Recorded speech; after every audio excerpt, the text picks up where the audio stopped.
सैया टूट गईल कमर कर धनिया सैया टूट गईल कमर कर धनिया सैया टूट गईल कमर कर धनिया सैया टूट गईल कमर कर धनिया सैया टूट गईल कमर कर धनिया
एक बात तो से कही ना, हम तो से को बात कहता नहीं ना, हमरो सुना, पहले हमार सुन लो। अच्छा सुना।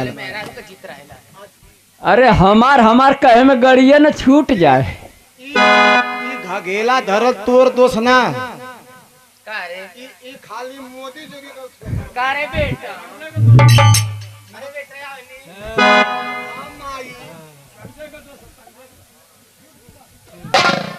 आए सुना देखा, हम रतिया को सपना देखले। कौन सपना देखली? हाँ जी। कौन सपना रे? बता दे।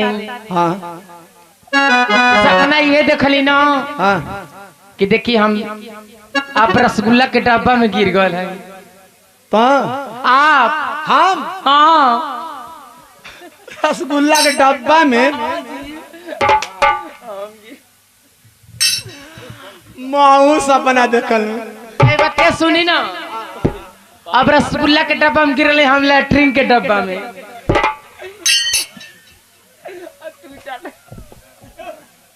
हम रसगुल्ला के डब्बा में गिर तो लैट्रिन के डब्बा में। हाँ जी। करे तो कैसे निकलली रे? देखी नहीं आई।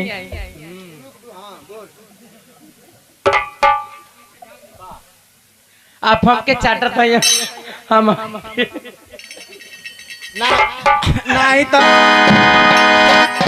तक गलत कथी है ना। जहिया जहिया माँ रसगुल्ला के डब्बा में गिरल हनु, तब अहमदाबाद गिरल हनु,